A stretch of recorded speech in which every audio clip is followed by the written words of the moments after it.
আজকে হচ্ছে আমাদের যে দাবিটা এটা হচ্ছে এই যে শিক্ষক নিয়োগ এবং হচ্ছে ডিডিপির পাশের যে দাবিটা আর কি।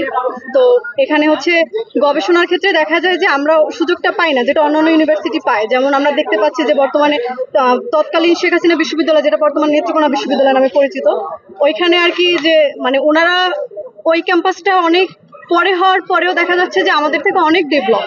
তো এটা হচ্ছে মানে আমরা পুরাতন হিসেবেও তো এটা আমাদের মানে চক্ষুষু দেখতে খারাপ লাগে।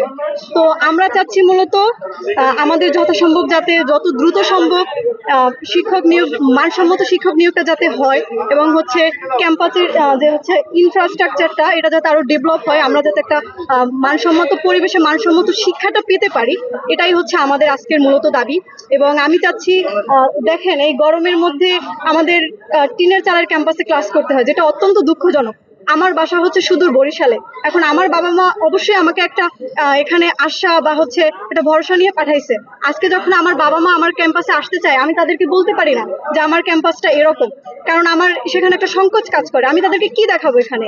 আচ্ছা, আজকে আমরা যে দাবি নিয়ে এখানে উপস্থিত হয়েছে, আমাদের সকল শিক্ষার্থী ভাই বোনেরা আমরা সকলে উপস্থিত হয়েছে আমাদের শিক্ষক নিয়োগ এবং ডিপিপি প্রকল্প অনুমোদন বাস্তবায়ন এবং পূর্ণাঙ্গ বাস্তবায়ন, প্রণয়ন এবং পূর্ণাঙ্গ বাস্তবায়নের আশায়। তো এখানে কেন আমরা আজকে এই রাস্তায় রোদের মধ্যে দাঁড়িয়েছি ক্লাস পরীক্ষা বাদ দিয়ে? এর অন্যতম কারণ আমাদের ফ্যাসিলিটিস, আমরা বিশ্ববিদ্যালয় অনুযায়ী একটি বিশ্ববিদ্যালয়ে যে সকল অবকাঠামোগত উন্নয়ন থাকা দরকার এবং পর্যাপ্ত ব্যাচ যারা সুশৃঙ্খলভাবে শীতল একটা পরিবেশে, মনোরম পরিবেশে পড়ালেখা করবে, শিক্ষা গ্রহণ করবে, সেই পরিবেশটা আমাদের ব্যাহত হচ্ছে। আমরা আজকে বাংলাদেশ যেহেতু একটি গরম প্রবণ এলাকা, এখানে তীব্র তাপদাহ থাকে। আজকে আমরা বহুদিনের প্রতীক্ষিত শিক্ষার্থীদের দাবি অনুযায়ী আমাদের সমসাময়িক বিশ্ববিদ্যালয়গুলোতে যেমন নেত্রকোনা বিশ্ববিদ্যালয় এবং রবীন্দ্র বিশ্ববিদ্যালয় ডিবিপি পাস হয়েছে, সেই পরিপ্রেক্ষিতে আমাদের বিশ্ববিদ্যালয় এখন পর্যন্ত দৃশ্যমান কিছুই হয়নি। স্বৈরাচারী শেখ হাসিনার আমলে অনেক কিছুই আমাদের স্বপ্ন দেখানো হয়েছে।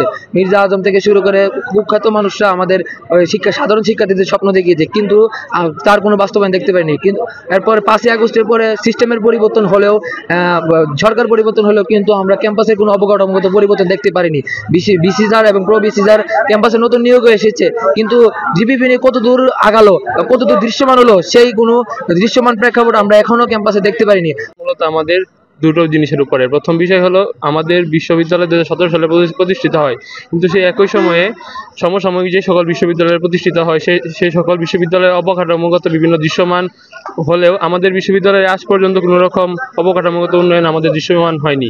এবং দ্বিতীয় আরেকটি বিষয়, আমাদের বিশ্ববিদ্যালয়ের বর্তমানে 7 ডিপার্টমেন্ট আছে।